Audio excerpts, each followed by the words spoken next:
Hello, this is Nadja Tao. It is Halloween, and I have been doing a series of conversation starter questions. Today's conversation starter question is from a website that I believe is in Hong Kong. It's from philosophy.hku.uk. And the question is, why is mathematics so important in science? So, because it is the year 2025, I immediately plugged this question into AI.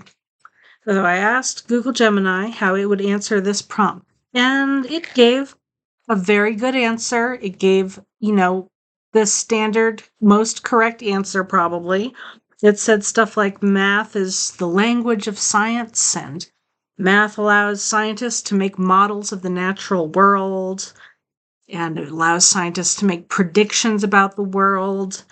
But that's not what I think of when I think of this question. Why does math allow us to make these extremely accurate models of the natural world? How did that come to pass? Why does math describe how the branches of a tree grow? Why can math describe the way light bends in the water? Why can math describe the cycles of the moon? Why does math describe everything? Why does everything follow some set of mathematical rules? Paul Dirac, who is one of the founders of quantum mechanics, said, God is a mathematician. And it certainly seems so. Whether or not you believe in God, why is it that logic is the thing that the universe is based on? And why is our experience of life so much so about feelings and the chaos of life and intuition and impulses? If we live in a world that operates on logic and patterns and this hard black and white truth. It's not really the result you would expect if you were around a water cooler with somebody and they said, I'm going to create a universe with strings and they're all going to follow mathematical rules very strictly. And then I'm going to step back and see what happens. I chatted with Gemini about string theory for a little bit.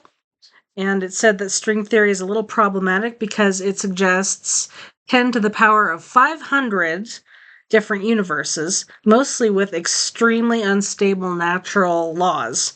So string theory can't explain why our particular universe with its set of natural laws came to be.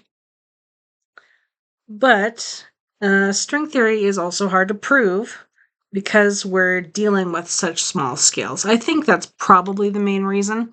I could be wrong about that. A different candidate for a theory uniting all the different types of physics is called loop quantum gravity. And I've never looked into that, but you might want to look into it. To me, it's hard to turn the pages with these nails, but I will try.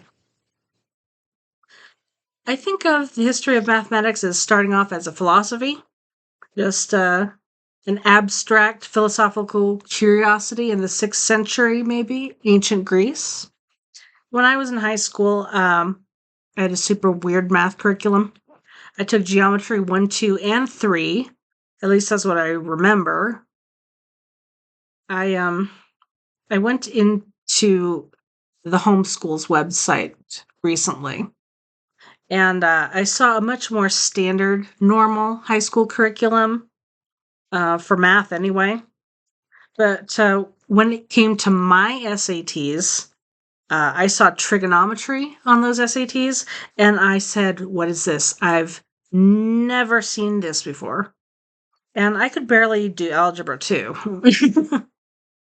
We definitely didn't have calculus in our math curriculum, and the homeschool still doesn't have calculus if their website is accurate. But the only math I remember doing in high school is Euclidean geometry, where you take these self-evident facts called axioms and you mix them with logical rules to do deductive reasoning to prove mathematical statements called theorems. So, I mean, an example of a theorem would be like The sum of the angles in a triangle is 180 degrees. And that is how they did math in Euclid's time in 300 BC. And that is how I did math in the year 2000.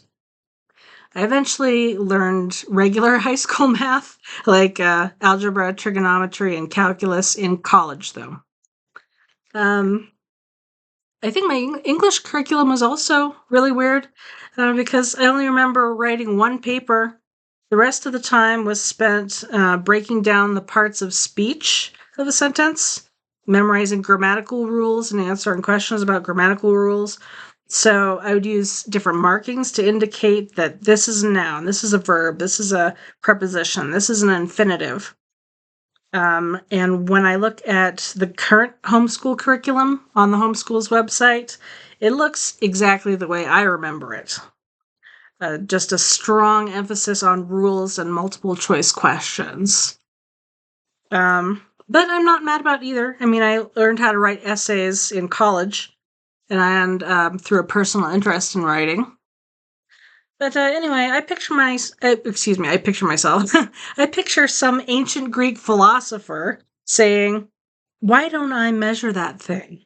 And then they say, "Why don't I measure that thing related to it, connected to it, next to it?" And then he says, every time I do this, that happens. And then they put it into symbolic language, and then you have math. So I think this brings up a chicken or egg question. Which came first, the math or the universe? And thank you for joining me this Halloween night. If you have anything to say about anything I've said in this video, or if you have an answer to the question for yourself that you'd like to share, please leave that in the comments section. Please like, please subscribe, and I will see you in another video.